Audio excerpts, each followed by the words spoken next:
As pesquisas eleitorais, ainda que autênticas, pois muitas vezes se prestam a manipulações, elas refletem o momento atual, que é muito diferente daqui a mais de 10 meses, quando haverá a eleição para presidente da República, por exemplo. Então tomemos aqui essa pesquisa, não é, do IPEC. O IPEC é um instituto que substitui o IBOP, o velho IBOP.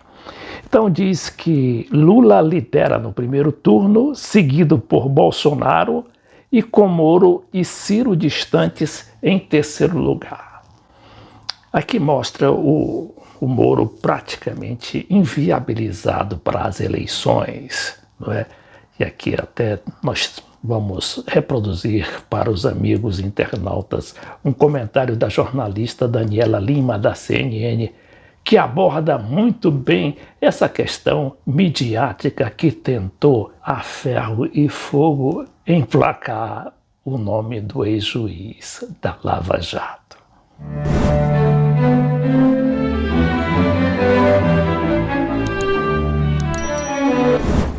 Esta pesquisa, que foi amplamente divulgada pelas principais redes de televisão e grandes cadeias de jornais e da internet, e teve também o patrocínio da Globo News. Então ela diz que o petista, no caso Lula, marca 48%, ante 21% do presidente Bolsonaro, ou seja, há aí uma diferença de 27 pontos percentuais a mais para o Lula. Pesquisa eleitoral para 2022 tem margem de erro de 2 pontos percentuais.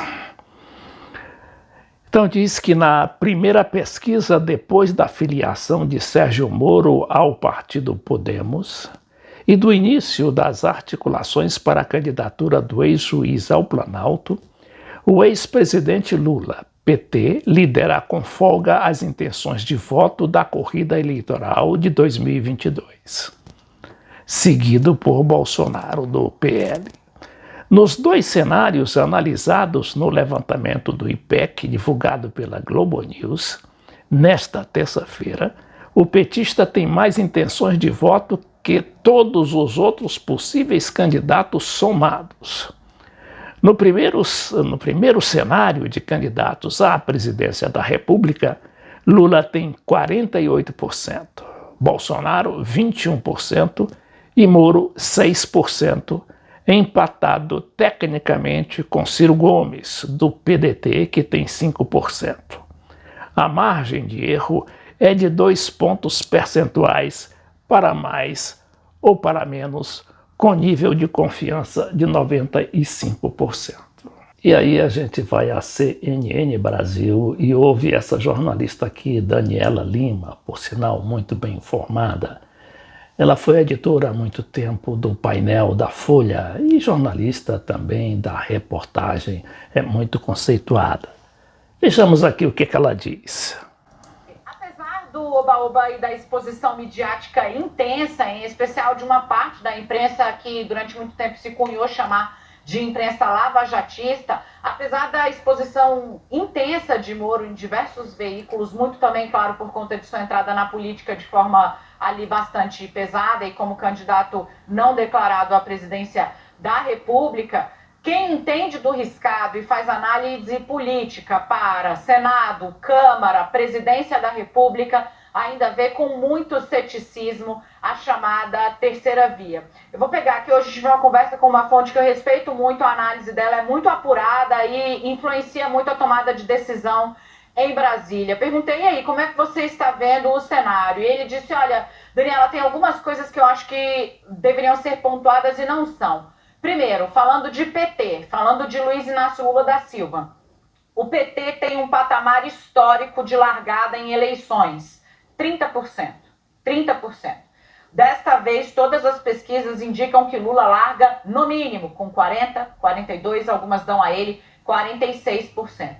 Esse patamar de partida muito alto indica que vai ser difícil chupar votos do ex-presidente Lula nessa eleição. Eu falei, olha, outro dia me avaliaram que a pancadaria eleitoral, do horário eleitoral, aquela agressividade, fake news, isso ainda não está correndo a todo vapor. Ele falou, qual é o tipo de exposição a mais que Lula pode ter? A prisão? Chamarem ele de, abre aspas, ladrão? Tudo isso já foi explorado ao máximo. O eleitorado já sabe. E é esse o ponto de partida que ele está tendo. Eu falei, bom, tudo bem, mas e o seu pessoal, né? Terceira via. Vê ainda com muito ceticismo a chamada terceira via. Eu fiz questão de pontuar, que é para não acharem que a gente está ouvindo consultor do PT. Não tem nada a ver. Indica ali caminho para Centrão, Brasil. É gente que vai sentar para decidir ali para onde vai o balanço da política nessa eleição, levando tempo de TV, levando recurso partidário. Ele falou, acho ainda muito difícil uma terceira via empolgar. Dado de hoje, pesquisas de hoje, todos os candidatos da terceira via somados não ultrapassam Jair Bolsonaro. Chegam a empatar, podem encostar, mas não ultrapassam. Isso mostra que mesmo se você tivesse um afunilamento, que é pouco provável, eu contei para vocês que os partidos querem reduzir de 5 pré-candidatos para 2 da chamada terceira via.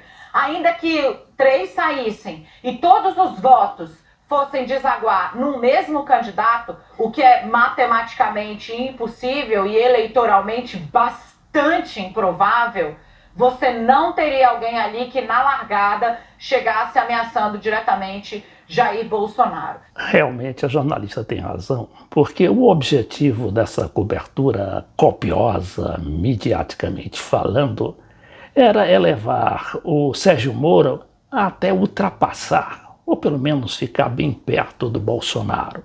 Mas só que os dias de cobertura ostensiva e a favor do Moro só tem limitado o ex-juiz. Teve aquela largada lá, foi lá para 13% e agora está com 6%, ameaçando até ficar atrás do Ciro Gomes. Especificamente sobre o Sérgio Moro, a jornalista diz aqui no seu site da CNN que o ex-juiz, apesar de estar em evidência, pode se atrapalhar com seu discurso antissistema. Bolsonaro irá questioná-lo, alegando que o ex-juiz se rebelou por não ter tido apoio para fazer parte do Supremo Tribunal Federal, e Lula irá trazer à tona seu julgamento na Operação Lava Jato. Além disso, para as eleições, estrutura, dinheiro e partido com capilaridade faz muita diferença, o que, segundo este analista, Moro não tem, já que o Podemos ainda está começando. O eleitorado de Moro está com Bolsonaro, que já percebeu e está voltando a ser mais agressivo para garantir seus eleitores de maior engajamento nas redes sociais.